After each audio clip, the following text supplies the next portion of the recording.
అందరికీ నమస్కారం. ఈ వీడియోలో ధనుర్మాసం స్పెషల్ తిరుపావై పాశ్రాల్లో 16వ పాశ్రం చెప్పుకుందాం. మొదటి పాశ్రంలో శ్రీ గోదాదేవి తన చెలికత్తెలను ఆహ్వానిస్తుంది. రెండవ పాశ్రంలో వ్రత నియమాలు తెలుసుకున్నాము. మూడవ పాశ్రంలో వామనవతారం గురించి వివరిస్తారు. నాలుగవ పాశ్రంలో శ్రీకృష్ణ పరమాత్మ గురించి తెలుసుకున్నాము. ఐదవ పాశ్రంలో పర్జన్య దేవుణ్ణి వర్షాలు కురిపించమని ప్రార్థిస్తుంది ఆండాళమ్మవారు. ఆరవ పాశ్రంలో గోపికలందరూ లేచిన ఇంకాను ఒక గోపిక మాత్రం నిద్రిస్తూ ఉండడం గమనించి ఆ గోపకన్యను నిద్ర మెలుగొలుపుతూ ఉంటారు. ఏడవ పాశ్రంలో నిద్రిస్తున్న ఆ గోపకన్యను ఆండాళమ్మవారు రావమ్మ వ్రతం ఆచరించడానికి అని నిద్ర మెలుగొలుపుతారు. 8వ పాశ్రంలో కూడా నిద్రిస్తున్న ఆ గోపకన్యను గోష్ఠిగా వెళ్ళి వ్రతం ఆచరించుకుందామని నిద్ర మేలుగొలుపుతూ ఉంటారు. 9వ పాశ్రంలో నిద్రిస్తున్న ఆ గోపకన్య యొక్క భవనం గురించి వివరిస్తారు. 10వ పాశ్రంలో గాఢ నిద్రలో ఉన్న ఆ గోపకన్య ఎంత పిలిచినా లేవకపోయేసరికి ముందుగానే నోము నోచావా ఏమి అని అడుగుతూ ఉంటారు. 11వ పాశ్రంలో నిద్రిస్తున్న ఆ గోపకన్యకు ఒక అన్నగారున్నారట. ఆయన యొక్క గొప్పదనం గురించి వివరిస్తారు. 12వ పాశ్రంలో నిద్రిస్తున్న ఆ గోపకన్యకు ఒక అన్నగారున్నారట. ఆయన ఎలాంటి వారంటే స్వధర్మాన్ని కూడా ఆచరించకుండా కేవలం భగవత్ కైంకర్యంలోనే మునిగి తేలుచూ ఉంటారంట.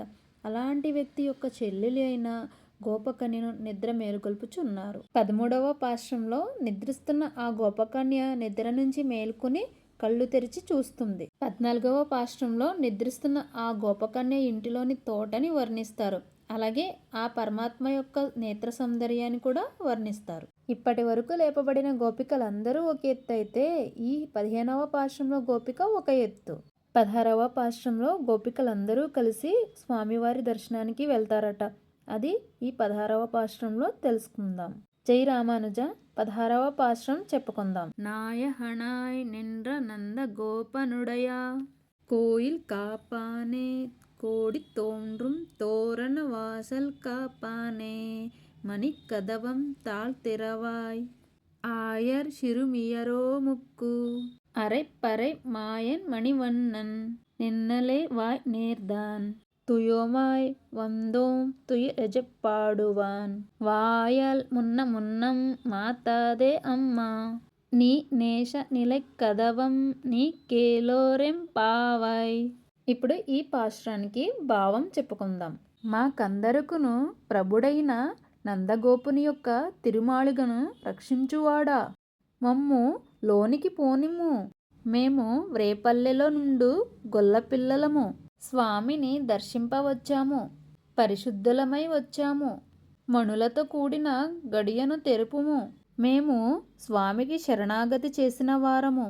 గొల్ల కులమైన పుట్టిన అజ్ఞానులమైనాను స్వామియందు అత్యధిక ప్రేమానురాగములు కలవారము. స్వామికి సుప్రభాతము పాడి మేలుకొలుపు వచ్చినాము.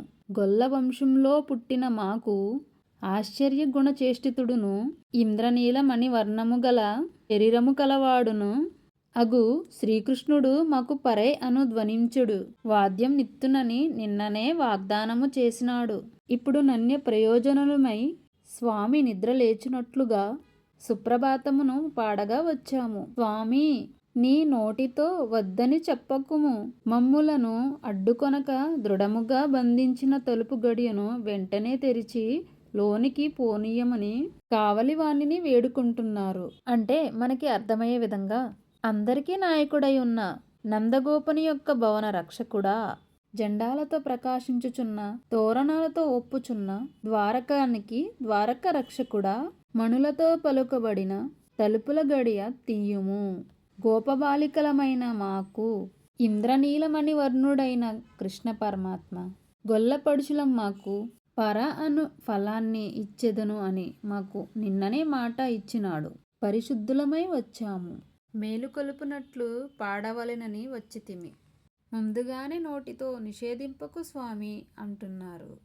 ప్రేమపూర్ణముల ఈ తలుపులను నీవే తెరువుము అని ద్వారపాలకుని గోపబాలికలు ఈ విధంగా ప్రార్థిస్తున్నారు. ఇంతటితో పాశ్రం ముగిసింది. జై రామానుజ. ఆండాళ్ తిరుహడే శరణం. నచ్చితే లైక్ చేసి సబ్స్క్రైబ్ చేసుకోండి.